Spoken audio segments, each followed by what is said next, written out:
Olá, mais uma vez você que está aí estudando o ECA, você que está estudando os direitos fundamentais lá no ECA. Vamos continuar falando desse tema, vamos tocar para frente em continuação aquele nosso bloco anterior. Olha lá, parte 2 agora dos direitos fundamentais, título 2. Começando lá no artigo 9º do Estatuto da Criança e do Adolescente. O artigo 9º diz assim, ó, o poder público, as instituições e os empregadores propiciarão condições adequadas ao aleitamento materno, inclusive aos filhos de mães submetidas à medida privativa de liberdade. De novo, o poder público, as instituições e os empregadores propiciarão condições adequadas ao aleitamento materno, inclusive aos filhos de mães submetidas à medida privativa de liberdade. Perceba de maneira clara, o direito ao aleitamento é de quem? É da mãe? Não. O direito ao aleitamento é do filho. O direito ao aleitamento é da criança. Então, não é que a mãe tem direito ao aleitamento. A mãe, claro, tem que ter condições de propiciar ao filho, que é o titular do direito, o aleitamento materno. O aleitamento não é um direito da mãe, é uma garantia para o filho. É óbvio que o filho sozinho não consegue se aleitar, né? Ele vai depender de que a mãe sejam concedidas as melhores condições para que ela possa providenciar esse aleitamento materno. Mas o que está sendo garantido aí é um direito da criança, não é um direito da mãe, né? Há quem diga que é um direito conjunto, mas é claro que é muito mais um direito da mãe do que um direito da criança do que propriamente um direito da mãe. Então olha lá de novo o artigo 9º. O poder público, as instituições em geral e os empregadores propiciarão condições adequadas ao aleitamento materno, inclusive aos filhos. Por isso que eu grifei aqui, ó, porque isso deixa claro que o interesse é do filho. Isso deixa claro que o direito é do filho, inclusive aos filhos de mães submetidas à medida privativa de liberdade. Inclusive a mulher presa tem que ter a possibilidade de oferecer ao seu filho o aleitamento materno. Perceba aí que o tema do artigo 9º do Estatuto da Criança e do Adolescente é o quê? É o aleitamento materno. E dentro dessa ideia, vamos dar uma olhada nos parágrafos desse mesmo artigo 9º. Olha lá. O parágrafo 1º diz: os profissionais das unidades primárias de saúde desenvolverão ações sistemáticas, individuais ou coletivas, visando ao planejamento, a implementação e a avaliação de ações de promoção, proteção e apoio ao aleitamento materno e à alimentação complementar saudável de forma contínua. Olha como esse parágrafo é específico e ao mesmo tempo traz um monte de informação. Esse parágrafo é o tipo do parágrafo que as bancas gostam de mexer para poder criar alternativa chata, né? Tem banca, como você sabe, que gosta de ficar pegando texto de lei e só mexer numa palavra, mexer em outra palavra. Tem banca que adora fazer isso, banca de mentalidade meio pequena, né? Banca de mentalidade tacanha, porque isso não avalia conhecimento de ninguém. Então é banca tapada, que fica pegando a alternativa e botando um não no meio, muda o lugar da palavra, tira uma palavra, coloca outra palavra. Ninguém decora a lei, ou ninguém deveria ser obrigado a decorar a lei. Mas você tem que estar muito atento a esse tipo de alternativa. Volta lá para o parágrafo para você ver, ó. Os profissionais das unidades primárias de saúde desenvolverão ações sistemáticas, individuais ou coletivas, visando ao quê? Planejamento, implementação e avaliação de ações de promoção, proteção, apoio ao aleitamento materno e alimentação complementar saudável de forma contínua. Então, olha, todos esses termos que eu destaquei aí são termos que podem te criar problema numa alternativa de prova. Por quê? Porque eu posso colocar termo que não está na lei, eu posso tirar termo que está na lei. Então, leia, leia, leia, leia, leia, leia 1000 vezes até que isso fique automático para você se lembrar. Certo? Parágrafo 2º. Os serviços de unidade de terapia intensiva neonatal deverão dispor de banco de leite humano ou unidade de coleta de leite humano. Então, as UTIs neonatais devem ter banco de leite humano ou uma unidade própria para coleta de leite humano. Por quê? Porque também aquela criança que está na UTI neonatal do recém-nascido deve ter a possibilidade do acesso ao leite materno, que, como sabemos, é o alimento mais importante para a criança neste período, certo? Então perceba que toda a preocupação aí deste artigo, do artigo 9º, é com o aleitamento materno, beleza? Próximo artigo é o artigo 10. O artigo 10, veja que ainda estamos falando de gestantes e de recém-nascidos, né? Os hospitais e demais estabelecimentos de atenção à saúde de gestante, públicos e particulares, são obrigados a, primeiro, manter registro das atividades desenvolvidas. Registro das atividades desenvolvidas através de prontuários individuais pelo prazo de 18 anos.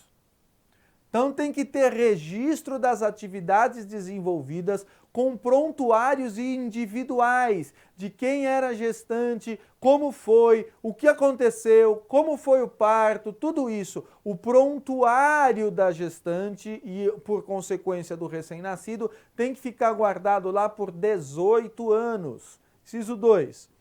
Identificar o recém-nascido mediante o registro de sua impressão plantar e digital e da impressão digital da mãe, sem prejuízo de outras formas normatizadas pela autoridade administrativa competente.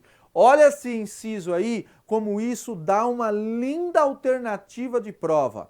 Linda alternativa de prova. Olha lá, você pega, por exemplo, os hospitais e demais estabelecimentos de saúde, estabelecimentos de atenção à saúde das gestantes, públicos e particulares, são obrigados a identificar o recém-nascido mediante tão somente a sua impressão plantar. Já está errado. Por quê? Porque é mediante o registro de sua impressão plantar, da planta, do pé, digital e da impressão digital também da mãe, sem prejuízo de outras formas que venham a ser normatizadas pela autoridade administrativa. Qual é a ideia? A ideia desse inciso é identificar claramente quem é aquela criança e de que mãe aquela criança é filha. Claro, para evitar essas histórias que a gente de vez em quando assiste aí na televisão, né, que de gente que foi trocada na maternidade, se não foi trocada na maternidade, e se foi trocada, que possa um dia ser verificado quem é quem de verdade, conforme os registros de identificação da época. Inciso 3. Também é obrigado a proceder a exames visando ao diagnóstico e à terapêutica de anormalidades no metabolismo do recém-nascido, bem como prestar orientação aos pais. Então também aqui a ideia é que o recém-nascido receba toda a atenção, inclusive verificando se porventura ele não tem algum problema já original desde o nascimento de metabolismo. E caso tenha, que os pais sejam orientados sobre como tratá-lo. Inciso 4. Também são obrigados a fornecer declaração de nascimento, onde constem necessariamente as intercorrências do parto e do desenvolvimento do neonato, do recém-nascido. Então tem que ser fornecida uma declaração de nascimento. E nesta declaração de nascimento tem que constar tudo o que aconteceu no parto, se houve intercorrências, que intercorrências foram essas e como foi o pós-nascimento, né? As condições do chamado neonato, do recém-nascido. Tudo isso tem que constar. Próximo, inciso 5. Também são obrigados a manter alojamento conjunto, possibilitando ao neonato a permanência junto à mãe. Então é direito da criança, é direito do recém-nascido, é direito do neonato que haja no estabelecimento onde ele nasce um local para que ele possa ficar junto da mãe, para que ela possa estar ali internada no período que for necessário e a criança possa estar junto da mãe. Então é obrigatório este contato, que haja um local próprio para isso, que as instalações permitam, né, que eu tenha alojamento conjunto. Inciso 6. Também são obrigados a acompanhar a prática do processo de amamentação, prestando orientações quanto à técnica adequada, enquanto a mãe permanecer na unidade hospitalar, utilizando o corpo técnico já existente. Olha aí, mais uma vez, a importância que o Estatuto da Criança e do Adolescente dá para a amamentação, para o aleitamento materno. Os hospitais, os lugares onde houver atendimento à gestante, devem ensinar a recém-mãe, né, a mãe que acabou de dar à luz, devem ensinar a ela como é que se faz o aleitamento materno, acompanhando se ela está fazendo corretamente. Extremamente importante, demonstra muito a ênfase, a relevância que o aleitamento materno tem no Estatuto da Criança e do Adolescente. Próximo artigo que a gente tem aí é o artigo 11.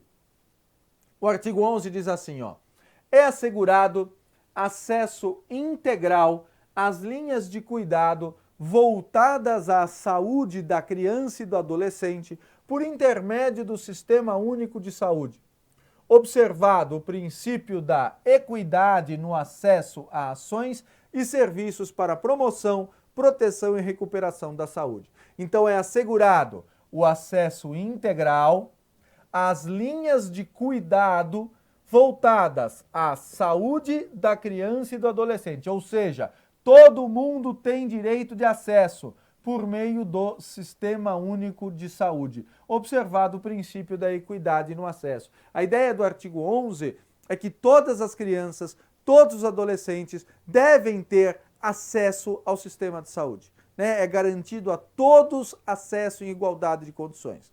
E para isso ele estabelece algumas regras que estão nos parágrafos. Olha lá, parágrafo 1º. A criança e o adolescente com deficiência serão atendidos sem discriminação ou segregação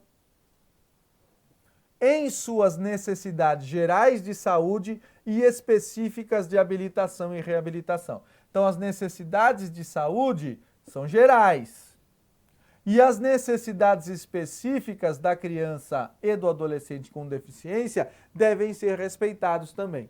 Então, olha que esse é um parágrafo bem específico, né? Então, assim, ele fala especificamente da criança e do adolescente portador de deficiência, que devem receber atendimento sem nenhuma forma de discriminação e mais, que devem ser respeitados nas necessidades de saúde que são próprias a qualquer pessoa, mas ainda nas suas especificidades, de acordo com as suas limitações de habilidade, tá?